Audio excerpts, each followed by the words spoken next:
은혜와 평화가 한 분 한 분 삶 위에 넘쳐나기를 주님의 이름으로 축원합니다. 요나서 1장 1절에서 10절까지 쭉 말씀을 드렸는데 조금 더 정리하고 또 생각해 볼 문제들이 좀 있어서 오늘 요나서 1장 1절에서 10절 말씀을 같이 읽어보았습니다. 뭐 작은 책이지만 4장까지 뿐이 없지만 요나서에 관한 다양한 서적들이 있고 또 다양한 관점에서 이 요나서를 해석을 합니다. 그래서 좀 더 저는 통합적인 어떤 그런 관점을 가지고 이 요나서를 좀 보여야 되겠다 그런 생각을 했습니다. 우리가 아는 것처럼 요나는 예언자입니다. 예언자. 우리가 구약 성서 예언자들 하면은 아모스 생각나고 이사야, 예레미야. 구약의 예언자들은 카리스마적인 존재였었죠. 그런데 그 예언자들의 카리스마는 꼬이고 헝클어진 개인의 삶과 또 민족의 역사에 막힌 물꼬를 트고 생명과 정의에 기초한 미래를 여는데 기여하곤 했죠. 이것이 구약 성서를 우리가 읽어보면은 이사야도 그렇고 예레미야도 그렇고 그렇기 때문에 오늘날 교회는 일정 부분 예언자들의 사역을 우리가 모델로 삼고 있죠. 왜냐하면 신앙은 끊임없이 개혁해야 되고 그렇지 않으면 타락하기 때문에 우리가 이 예언자적 어떤 뿌리라고 할까 어떤 신앙의 한 기둥을 우리가 결코 소홀히 해서는 안 될 것입니다. 그런데 과연 오늘날의 교회가 예언자적 카리스마를 계승하여 답답한 역사의 숨통을 열고 이 사회에 밝은 소망을 불어넣어주고 있는가? 그럼 그렇지 못하다. 그러면 어떤 연유에서 그런가? 구약 성서의 그 4장뿐이 안 되지만 요나서 읽기는 바로 이 질문으로부터 시작을 할 수가 있습니다. 요나서는 예언자에게 부과된 그 신적 카리스마를 아주 적나라하게 해부를 합니다. 그래서 이 해부학 교과서를 함께 읽으면서 예언자가 다 깨닫지 못했던 그 진실이 무엇인지를 우리가 조금 더 뭐라고 할까 성찰하는 눈을 가지고 본다면 깨우칠 수가 있다. 이런 생각을 늘 가져봅니다. 그 요나가 누구인가?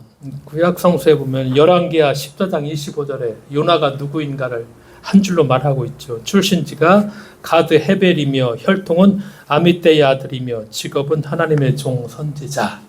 이것이 구약 성경 열왕기하 14장 25절에 있는 요나에 관한 기록입니다. 그리고 요나의 생애 중 기억에 남는 업적이 있습니다. 북왕국왕 여로보암 2세 때 영토를 하맛 어기에서부터 아라바 바다까지 회복하리라는 예언을 이 열왕기하에 보면 요나가 합니다. 고대의 예언은 왕실의 국가정책 설정이 중요한 그런 몫을 차지했기에 요나를 국가 증에 기여한 민족주의자로 보는 것이 타당합니다. 그러나 우리가 지금 읽고 있는 요나서의 요나는 이런 역사적 보도와는 좀 다른 면모를 보여주죠.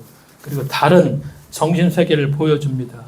1장 1절에 있는 것처럼 큰 성읍 니느웨의 악독을 지적하고 니느웨를 향해서 외치라는 하나님의 그 명령을 거부하고 도망하였기 때문에 이 열왕기하에 나오는 요나 예언자하고는 전혀 또 다른 모습을 보여줍니다.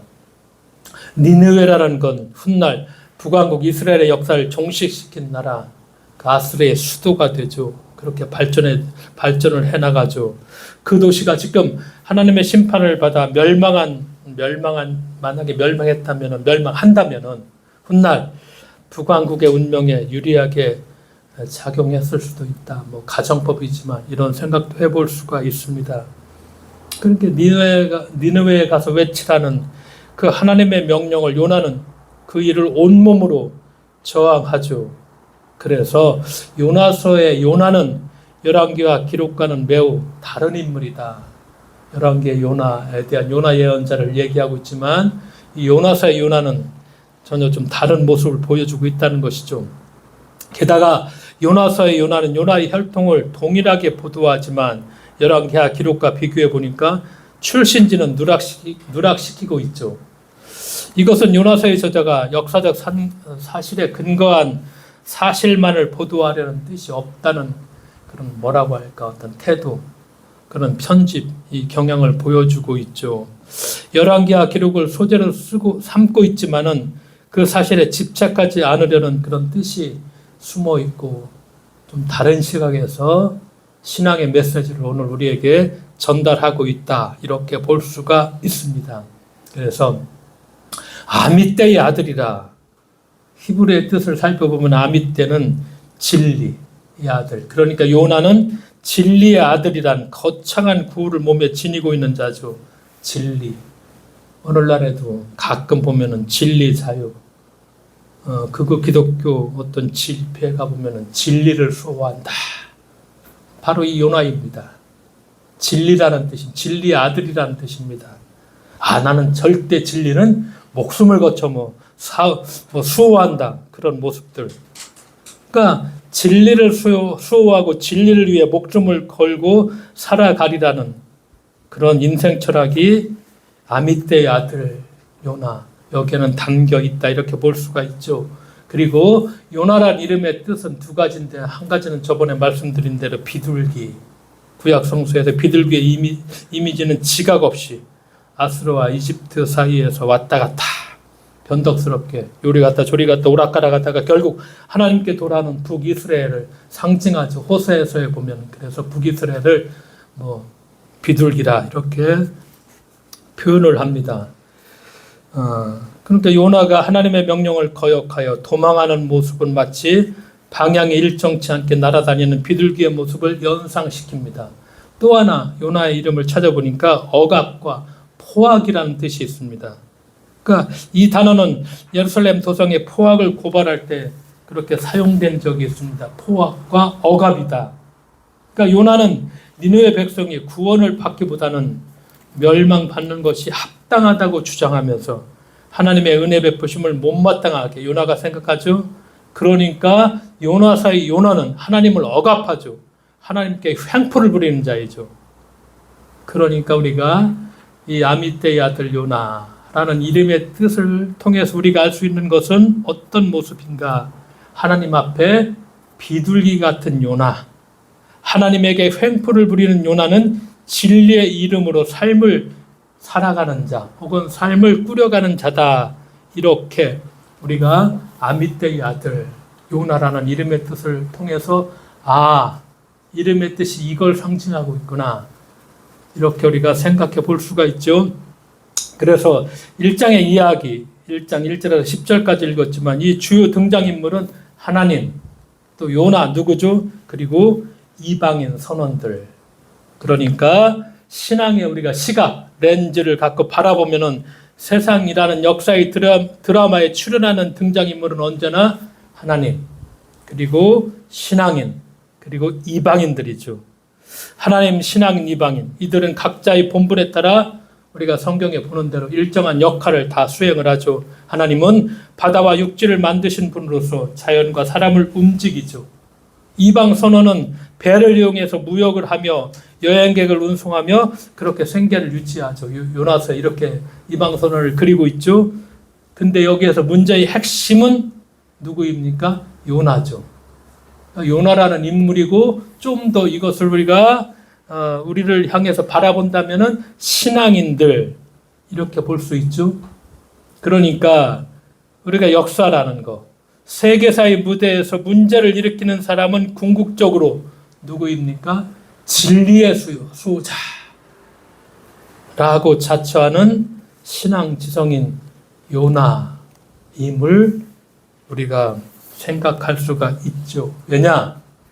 갑자기 잔잔한 바다에 풍랑이 몰아칩니다. 그러면은 이 잔잔한 바다에 풍랑이 몰아치는 이유가 어디에 있습니까? 잔잔하죠. 근데 걷잡을 수 없는 풍랑이 몰아쳐. 다 배가 파서는 다 죽게 생겼어. 누구 때문이죠? 이방 선원들 때문인가요? 요나 때문입니다. 그렇죠. 우리가 요나서 읽어보니까 잔잔한 바다에 갑자기 폭풍이 휘몰아치고 죽게 생겼으니까 다 뭐 선원들이 살기 위해서 여러 가지 역할을 하죠. 그러니까 이 요나 때문에 쉽게 말하면 신앙인들이라고 말하는 이 사람들 때문에 시간과 힘의 낭비, 물질선의 환경의 변화가 초래되었다. 그러니까 우리가 이 요나서를 그냥 2500년 전에 그냥 우리와는 상관없는 이야기가 아니라 이걸 2500년 후에 우리가 이 요나서를 조금씩 하나씩 들어서 읽어보면은 우리의 삶과 연관이 되고, 그렇죠. 우리의 신앙의 어떤 통찰력을 우리가 얻을 수 있고, 우리가 신앙의 삶을 어떻게 살아가야 되는지를 우리가 알 수가 있죠. 우리 사회가 고요함에서 느닷없는 소요가 일어날 때가 있고, 순풍에서 역풍으로 뒤바뀐 현실을 겪을 때가 많이 있죠. 근데 그 사태 이면에는 언제나 뭐 전부 그런 건 아니지만 우리가 보는 것처럼 하나님을 잘 믿는다고 자타가 공인하는 지도자급 신앙인들 때문이라는 것이 요나서가 주장하는 진리의 한 축입니다. 이게 참 아이러닉한 그런 얘기죠. 그렇죠. 잔잔한 바다에 갑자기 태풍이 몰아쳐오죠. 누구 때문인가? 요나 때문입니다. 이것을 우리가 보여주고 있죠. 그렇기 때문에 이 요나서의 이야기를 통해서 우리가 늘 몇 번 얘기하는 것이지만 우리의 신앙의 삶을 조금 더 잘 살펴본다면은 이 요나서가 전해주는 메시지가 우리의 삶의 어떤 신앙의 길이 하나의 우리를 가르쳐주는 어떤 빛과 길, 어떤 제대된 길을 우리가 찾아갈 수 있다는 것이죠. 2500년 전의 요나, 그 요나가 오늘 우리의 모습 속에서 동일하게 발견이 되는 것이죠. 그래서 성경은 살아있는 하나님의 말씀이고 오늘 살아서 역사하신다, 역사한다. 우리가 이렇게 고백을 하죠. 요나서 1장 1절에 여호와의 말씀이 아미떼의 아들 요나에게 임했다. 하나님의 말씀이 임하자마자 요나는 이제 예언자로서 존재하기 시작을 합니다. 요나를 요나되게 하는 사건은 삶의 어떤 모퉁이길에서 급작스럽게 임한 하나님의 명령입니다. 하나님의 말씀이 임하기 전 요나는 아무도 아니죠. 아무 일도 하지 않았습니다. 그런데 1장 2절에 너는 일어나 저 큰 성읍 니느웨로 가서 외치라. 그 악독이 내 앞에 상달하였느니라. 이제 분명한 사역과 삶의 목표가 요나에게 주어집니다. 그런데 이게 웬일인가? 예상치 못한 일이 벌어지죠. 순종하는 요나를 기대했는데 전혀 아닌 순종 안 한다는 거 상상할 수가 없었는데 이거 순종 안 하는 요나. 요나는 일어나 하나님의 얼굴을 피하려고 다시스로 도망하여 욥바로 내려갔더니 마침 다시스로 가는 배를 만난지라 하나님의 얼굴을 피하여 그들과 함께 다시스로 가려고 뱃삭을 주고 배에 올랐다. 1장 3절에 보면 하나님의 얼굴을 피하려는 두 번씩 반복이 되죠. 하나님의 얼굴을 피해서 도망가고 있는 거. 도망간다. 누구 앞에서? 감히 하나님의 앞에서 도망간다. 이게 구약 성서에서 있을 수 있는 일인가? 하나님 앞에서 도망간다? 처음부터 어불성설입니다. 어떻게 도망할 수 있는가? 그럼 도대체 요나의 도망이 역사라는 바가 무엇인가? 우리가 고백하는 것처럼 세상 만사 다 하나님이 섭리한다. 하나님의 손바닥 안에 있다. 우리는 그렇게 신앙을 고백합니다. 그리고 예언자는 하나님의 섭리를 언어와 행위로 구상화하는 그런 하나님의 대리자가 바로 예언자들이죠. 하나님은 이런 대리자를 불러서 사용하는 일에 한 번도 실패해 본 적이 없습니다. 구약 성경 쭉 읽어보죠. 예언자를 부를 적에 지엄한 분의 뜻을 정면으로 거역하고 돌아선 인간은 단 한 명도 없었습니다. 다만 구약 성경에 하나님께서 사람을 부르실 적에 그 하나님의 부르심에 미심쩍어 하는 사람도 있었죠. 그리고 분부하는 일이 하도 거창해서 자신의 능력을 돌아보고서 감히 수행하기 어렵다고 느끼고 겸손하게 사양을 하거나 주저한 사람들이 간혹 있었죠. 그러나 이 사람들 다 하나님의 성실함 앞에서 끝까지 자기를 고집한 사람은 단 한 명도 없었다. 그렇죠. 예언서를 읽어보면 하나님이 사람을 불렀을 적에 우리가 이걸 다 확인할 수 있죠.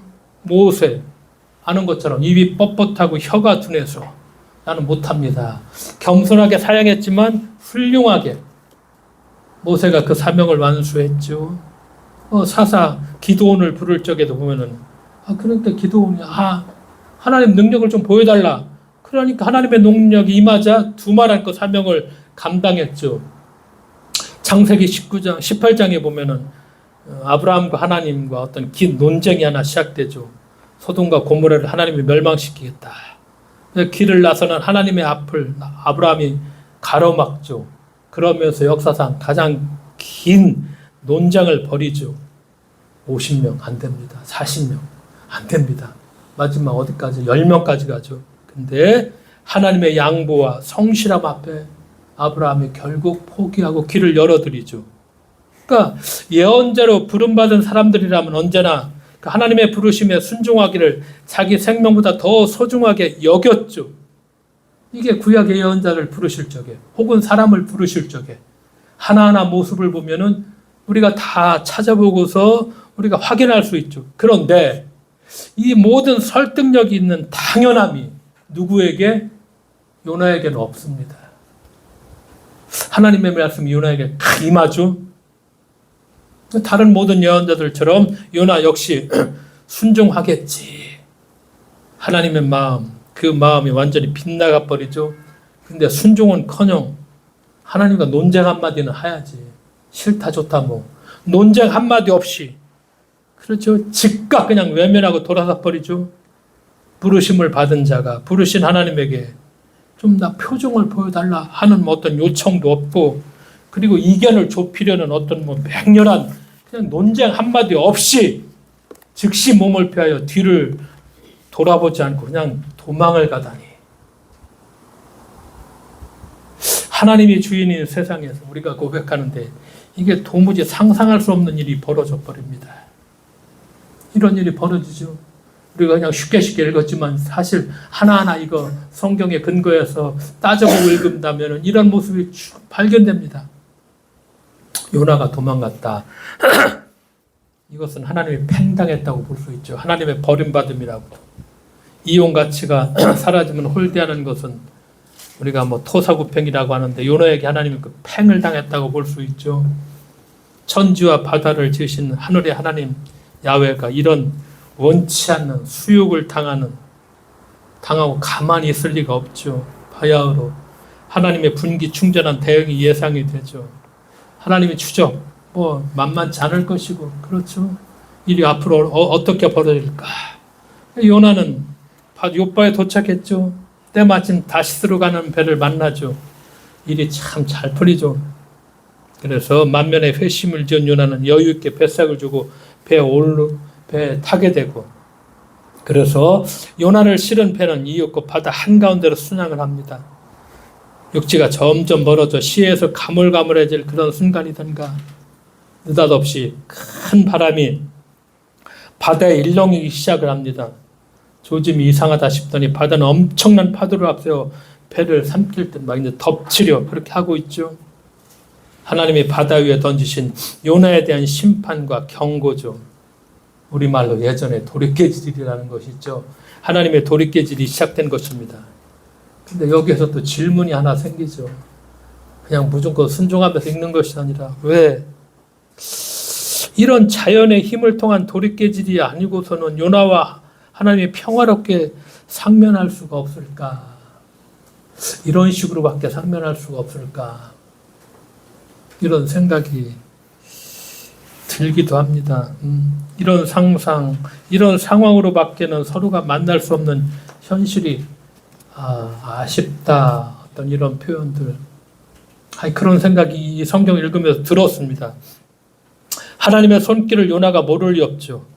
요나는 슬며시 하나님의 손길을 피하죠. 배 제일 밑으로 내려가서 아주 그냥 잠이 아니라 깊은 잠, 성경에 표현한 대로 깊은 잠을 청합니다. 요나의 깊은 잠을 태초에 누가 잔 적 있죠? 아담이 잔 적 있죠. 갈비뼈를 껴내가도 모를 정도로 깊은 수면, 깊은 잠을 잤죠. 죽음과 방불한 그런 잠이기도 하죠. 요나의 잠은 하나님의 얼굴을 보고 싶지 않아 청한 그런 잠이죠. 그런데 그 깊은 잠이 방해받지 않고 얼마나 계속될 수 있을까? 얼마 지나지 않아 요나는 잠을 깨야만 했죠. 이방 선원들이 배를 구하려고 신의 도움을 간청하기도 하고 배를 가볍게 하려고 배 안의 물건들을 바다로 내던지기도 했지만 다 허서였습니다. 그래서 마침내 선장이 잠든 요나를 보고 깨우려 다가오죠. 그러면서 오늘 본문에 읽은 말씀처럼 자는 자여 어찌 미냐 일어나 내 하나님께 구하라. 혹시 하나님이 우리를 생각해서 망하지 아니하게 하시리라. 선장의 어투가 심상치 않습니다. 이렇게 얘기하는데 요나는 한마디도 대꾸하지 않죠. 그러니까 위기에 처한 배를 구할 사명이라면은 이런 일은 마땅히 신앙을 가진 사람들, 신앙이 할 이런 신앙인들이 할 도리인데, 그렇죠? 자칭 신앙을 가진 사람이라는 작자가 공동체 위기를 극복하는데 동참하지는 못할 망정 오히려 깊은 잠을 자고 있다니. 게다가 이방 선장에게까지 마치 하나님이 그렇게 하는 것처럼 하나님의 그 어투의 설교까지 듣다니. 그 역할이 뒤바뀌어도 너무 많이 뒤바뀌었죠. 공동체가 지금 이 배가 완전히 파손당하려고 하는데 하나님을 잘 믿는다는 이 사람 깊은 것에 잠이 들어있고 선장이 와서 야 네가 이렇게 자고 있으면 어쩌냐. 네 하나님께 빨리 구하라. 그럼 그 하나님이 우리를 살려줄 수도 있지 않겠느냐. 역할이 이렇게 뒤바뀐 거. 요즘 우리 사회가 그렇지 않은가. 이게 요나서가 보여준 또 하나의 메시지입니다. 그렇죠. 신앙을 가진 사람들이 깊은 잠을 잔 채로 공동체 위기가 뭐 멸망하든 말든 관심 없어. 이게 요즘 우리 사회가 소위 말해서 극우 보수 기독교 신앙의 이 사회가 이게 어떻게 굴러가든 그렇죠. 오히려 사명 없이 그저 목숨 부지에 급급한 사람들이 되려 이런 사람들이 위기 극복에 훨씬 적극적으로 기여하곤 한다. 2500년 전의 요나가 오늘의 우리를 아주 적나라하게 보여줍니다. 그것이 요나서가 우리에게 주는 메시지죠. 그러니 이방인들에게 설교를 들어도 싸죠. 무엇이 요나를 그토록 토라지게 하고 외골수로 빠져들게 하는지 우리가 좀 잘 모르겠죠. 그러나 여기서 제일 중요한 것은 누구든지 생명은 어떤 것보다도 우선순위에 둘 일이죠. 생명의 소중함이죠. 혼자만 잘 살겠다고 공동체 위기를 외면해서는 결코 안 된다는 걸 이 말씀을 보여주고 있죠. 하나님의 추궁은 중단이 없습니다. 선원들은 재앙의 원인이 되는 사람들을 가려내기 위해서 제비를 뽑았죠. 결국 우리가 오늘 말씀처럼 요나가 지목되었습니다. 문제의 핵심이 요나에게 있다는 것이 공개되는 그런 순간이었죠. 집요하게 목을 조이며 진행되는 장면마다 야훼 하나님의 집요한 추궁을 요나가 피할 길은 없죠. 선원들의 집중적인 집요한 질문이 이어집니다. 이 재앙이 누구 때문에 우리에게 임하였는가 말하라. 내 생업이 무엇이냐? 내가 어디서 왔으며 내 나라가 어디며 어느 민족에게 속하였느냐? 첫 번째 질문이 아주 인상적입니다. 이 재앙이 누구 때문에 우리에게 임하였는가 말하라. 이렇게 묻죠. 아직도 요나를 재앙의 주범이라 단정하지 않고 있다는 뜻이죠. 비록 제비가 떨어졌다고 하지만 당사자의 고백을 듣기까지 섣부른 판단을 유보하겠다는 신중함이 배어 있습니다. 소문만을 근거로 생사람 잡고 아니면 그만이라는 식의 폭력적인 여론몰이와 몰삭식한 인격살인이 얼마나 비일비재하게 벌어지는가. 얼마나 가짜뉴스가 판을 치는가. 두고 보면은. 그런데 이방인 선원들이 요나가 제비를 보고서 지목되었지만 그러나 단정하지 않죠. 말하라. 이 재앙이 누구 때문에 우리에게 임하였는지 말하라. 당사자의 고백을 들어보고서 판단하겠다는 것이죠. 이런 신중함이 배어 있죠. 생업을 묻는 질문은 예언자의 사명과 연관되어 있죠. 어디서 왔는지를 묻는 것은 니느웨 길과는 정반대로 가는 요나의 실존을 지적을 합니다. 내 나라를 묻는 것은 예언자가 마땅히 머물러 있어야 할 땅, 즉 생존 근거지를 밝힐 것을 요구하죠. 어느 민족인지를 묻는 것은 어떤 신을 믿는지 그 신앙 내력과 관계가 있죠. 요나는 모든 질문에 성실하게 답변하지 않습니다.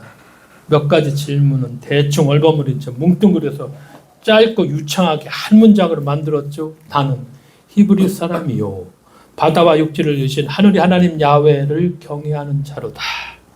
덧붙이기를 자기는 하나님의 얼굴을 피하는 중이다. 이 말의 어조가 어떠했을까? 요나가 자랑스럽게 말했을까?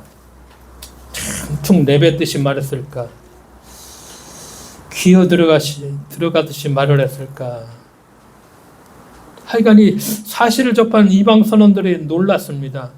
왜 놀랐는가? 요나가 믿는 하나님이, 섬기는 하나님이 위대해서라기보다는 신을 거역한 행위가 이런 게 엄청난 파국을 불러일으켰고, 결국 어떻게 신의 뜻을 네가 거역해?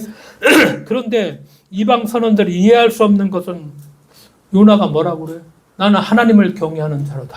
하늘과 바다를 주신 하나님을 경외하는 자. 이렇게 고백을 하는데, 그런데 요나의 자세는 이와는 완전히 딴판입니다. 하나님을 경외한다고 하면서 하나님을 피해서 도망간다? 육지를 포함하여 바다까지 지으신 하나님을 믿는다. 그런데 저는 육지와 바다를 피해서 도망을 쳐? 참으로 표리부동하기 짝이 없죠. 요나의 고백을 어떻습니까? 오늘 우리에게 한번 적용해 봅시다. 요나가 이렇게 천연덕스럽게 답변하죠. 오늘날 신앙인들에게 한번 비교해 보자는 것입니다. 유창한 신앙 고백. 나는 전지전능한 하나님, 사랑과 공의의 하나님. 얼마나 멋들어지게 우리가 신앙 고백을 하는가. 근데 그 신앙 고백에 따르는 삶이 어떤 것인지, 그 신앙 고백의 무게가 어떤 것인지. 그렇죠. 반대로 내가 이렇게 신앙을 고백하면서 나는 사랑의 하나님을 믿는다 고백하면서 전혀 사랑의 하나님과는 다른 것에 이렇게 고백하는 행동은 다르게 하고 있죠. 요나가 하는 행동과 똑같지. 나는 하늘과 바다를 지으셔서 내가 믿는 하나님은 전지전능한 하나님이야. 그런데 이방 선원들이 깜짝 놀라. 그 전능한 하나님을 피해서 지가 하나님을 명령을 도망가고 있어? 우리가 하는 신앙 고백의 무게가 어떤가? 우리의 이 적나라한 모습들을 요나가 우리 대신해서 다 까발려주고 있다. 이렇게도 우리가 표현할 수 있겠죠.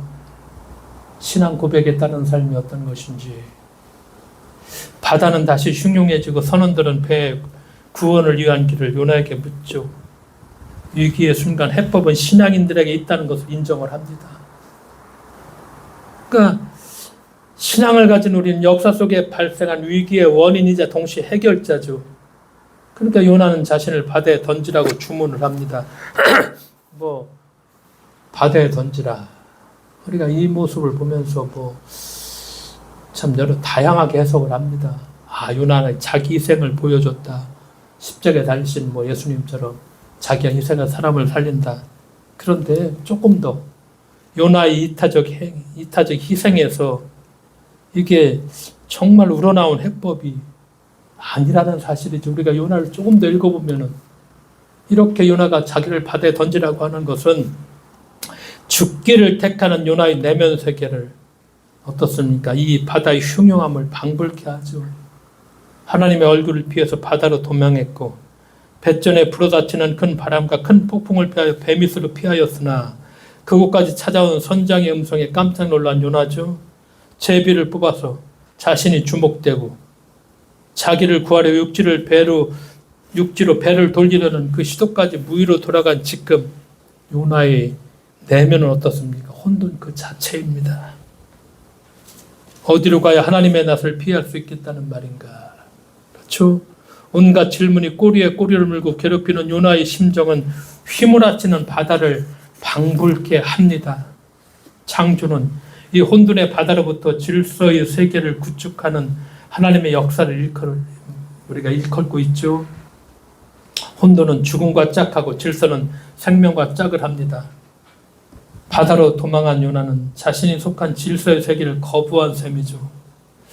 아무리 생각해 보아도 신앙 지성인이요 진리의 수호자로 자처하는 요나의 모습은 모순 덩어리고 불합리의 화신입니다. 이게 2500년이 지난 오늘 우리 그리스도인의 삶을 적나라하게 지금 요나가 보여주고 있다는 것입니다. 우리의 모습이 혼돈의 바다요. 그 혼돈의 바다가 그 요나의 혼돈이고 오늘 신앙을 가진 우리들의 혼돈입니다. 그래서 우리는 요나와 나 무엇이 다르고 무엇이 같은가? 이 2500년 전의 짤막한 이야기가 오늘 나에게 전해주는 메시지는 무엇인가? 조금 더 깊이 성찰해보고 우리의 신앙의 삶을 다시금 한번 추스릴 수 있는 그런 우리들의 신앙의 삶이 되어야만 하겠습니다. 기도하겠습니다. 하나님 아버지 감사드립니다. 주신 생명을 주신 나날들을 후회 없이 우리가 온전히 잘 누리며 2500년 전의 요나를 통해서 오늘 우리의 삶을 다시 한번 우리가 돌아보고 주님 하나님 앞에 말뿐만 아니라 우리의 삶이 바로 설 수 있도록 주께서 저희들과 동행해 주실 것을 믿으며 예수님의 이름으로 기도드리옵나이다. 아멘.